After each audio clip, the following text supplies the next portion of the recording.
siapa Imam Ibnu Hajar dan siapa Kiai Imad. Kalau Imam Ibnu Hajar Al-Hitami mengkonfirmasi bahwa Sada Syarif Ba'alawi itu Nuriyatul Rasul SAW, tentu dengan kacamata seorang ahli nasab. Nggak mungkin beliau menulis itu tanpa menggunakan keilmuan nasabnya. Nggak mungkin dia sekonyong-konyong menulis nasab seseorang. Nggak mungkin. Jadi aneh gitu loh apa yang dibawa-bawa oleh Kiai Imaduddin ini. Nah, terus kenapa masalah ini diramaikan di medsos? Kepentingannya apa? Ya tentu ini kan berkaitan dengan tahun politik. Ya, berkaitan dengan tahun politik. Kalau masa-masa sebelumnya misalnya digaungkan isu kebangkitan PKI, terus di pemilu berikutnya digaungkan isu hantek asing-asing. Nah, kalau sekarang gaungnya yang diisukan adalah Yaman, Arab, Pahlawi. Kenapa? Ya karena momen tahun politik. Tujuannya apa? Ya tujuannya untuk menanamkan di crowd brain, di otak reptil bangsa Indonesia, sebuah trauma. Ya, dan ini lazim digunakan. Sini ada tulisan pembahasan menarik tentang ini. Ini ditulis oleh Haryoko R. Wiryo Sutomo, Hypnowriting dan crowd brain. Ya. Ada hal menarik yang saya temukan dalam expert sharing tentang literasi digital di kantor Kementerian Kominfo beberapa waktu lalu, di mana saya menjadi salah satu pembicaranya. Ya, ini dari Haryoko R. Wiryo Sutomo. Nah, dia mengatakan, ternyata dari 100 orang lebih di ruangan tersebut, bahkan sesama pembicara lain juga, tidak menyadari bahwa sebagian besar status-status atau meme-meme di media sosial yang menimbulkan kontroversi memang didesain secara khusus untuk memicu perdebatan, percekcokan, dan silang sengkarut orang ramai.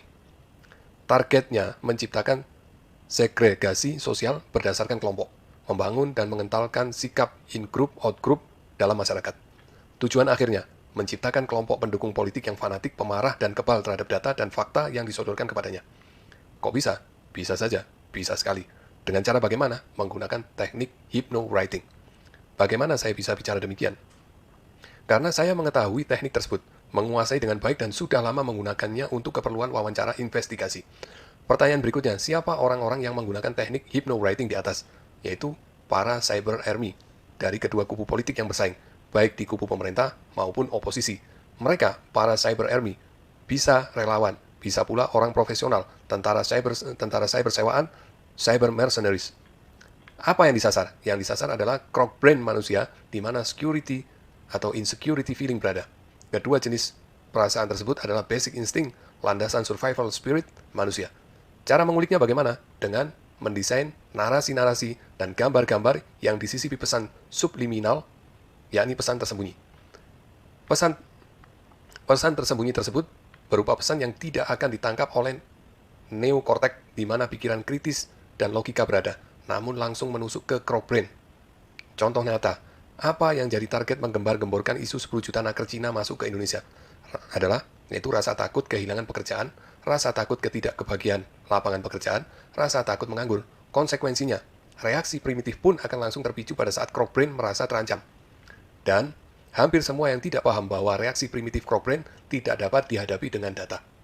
Jadi, yang ingin dicapai dari para orang-orang yang meramaikan tesis dari Kiai Imaduddin ini adalah untuk membuat sebanyak-banyaknya orang kebal data terhadap apa saja yang berbau, misalnya Arab, berbau Yaman, berbau habaib, mereka sudah nggak bisa lagi. Misalnya dikatakan, nah ini kan yang aneh-aneh itu kan cuma beberapa orang aja. Ya beberapa orang itu sudah dianggap semuanya. Karena ini sudah nggak bisa lagi logika mereka menangkap. Yang mereka tangkapin adalah reaksi primitif dari crowd brain-nya. Ya, sehingga data apapun ya mental. Ini dilanjutkan oleh beliau. Silahkan Anda berbusa-busa menyangking data. Satu gerobak. Silahkan Anda berbusa-busa menyangking data satu gerobak dari sumber-sumber yang kredibel. Percuma, saudara. Kenapa? Karena data hanya bisa dicerna oleh otak modern, yaitu neokortek, bukan oleh crowd brain.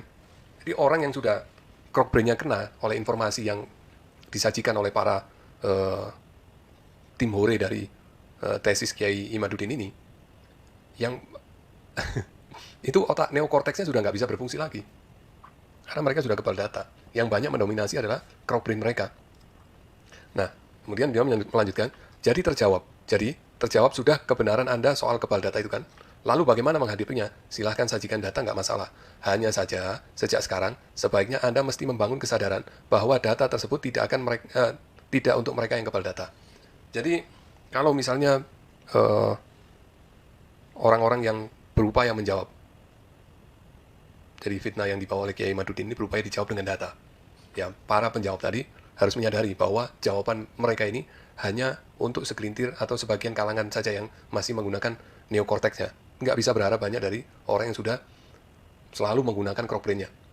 Ya. Oke. Tapi untuk memelihara kewarasan orang lain yang masih mengedepankan neokorteksnya untuk berpikir. Jadi tujuan menjawabnya tadi hanya untuk memelihara kewarasan orang yang masih menggunakan neokorteksnya supaya tidak terpengaruh oleh orang-orang yang berbicara berdasarkan crowd brain itu tadi. Ya. Oke.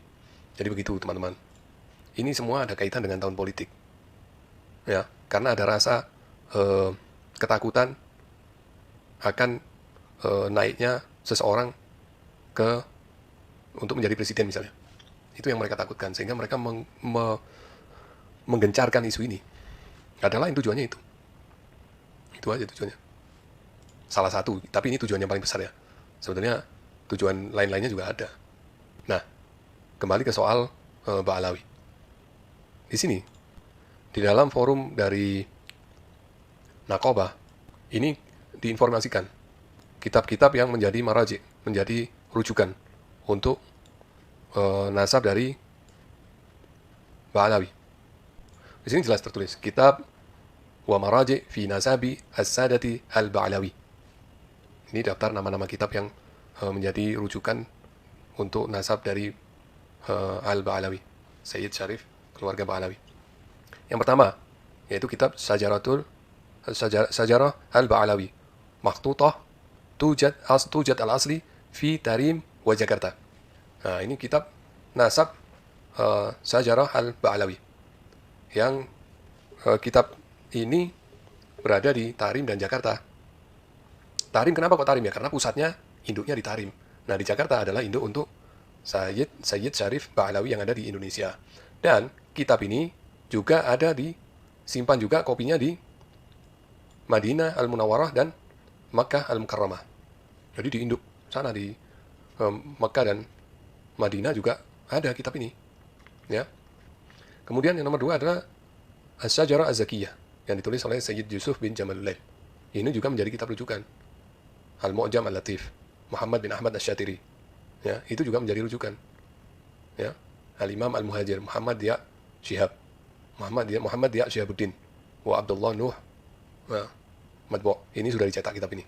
Dan nama Muhammad Dia Syihabuddin ini juga ada di Tabaqat An-Nasabin. Jadi beliau juga diakui oleh sebagai ulama ahli nasab, sama seperti Sayyid Yusuf Jamalullail ini juga ada. Ya. Nah, ini semua nama-nama kitab yang menjadi maraji, menjadi kitab rujukan dari nasab Sayyid Syarif Sada Ba'alawi. Ya, urut-urutannya ini ada semua kitab-kitabnya. Ini tulisan dari Kiai Imaduddin ini nggak bisa dipakai nih. Sebuah kitab nasab hanya dapat menjadi dalil kesahihan untuk nama-nama yang sezaman dengan kitab nasab yang ditulis, ini nggak bisa dipakai. Ini salah sepihak yang yang tidak pernah dipakai oleh para ahli nasab. Ya, itu. Kalau ini dipaksakan diterapkan, maka di Indonesia nasab dari Duriyah Wali Songo juga tertolak karena tulisan ini. Ya, makanya saya mengatakan bahwa sebetulnya Kiai Imaduddin ini juga menolak bahwa Wali Songo itu punya Duriyah. Gitu. Apalagi beliau juga menolak penulisan nasab oleh keluarga atau manuskrip, berbentuk manuskrip atau maktutot, itu juga ditolak oleh beliau. Beliau mensyaratkan harus orang luar. Saya kira apa yang saya sampaikan sudah cukup jelas dan semoga bisa dimengerti. Dan kesimpulan saya bahwa tesis yang ditulis oleh Kiai Imaduddin itu belum bisa dikatakan sebagai sebuah tesis ilmiah, hanya bisa dikatakan sebagai cerpen, cerita pendek tentang cerita beliau setelah membaca Tahdzib Al-Ansab dan Syajaratul Mubarakah, bukan sebuah karya ilmiah. Oke, kiranya sampai di sini dulu apa yang bisa saya sampaikan. Mohon maaf apabila ada salah kata. Wassalamualaikum warahmatullahi wabarakatuh.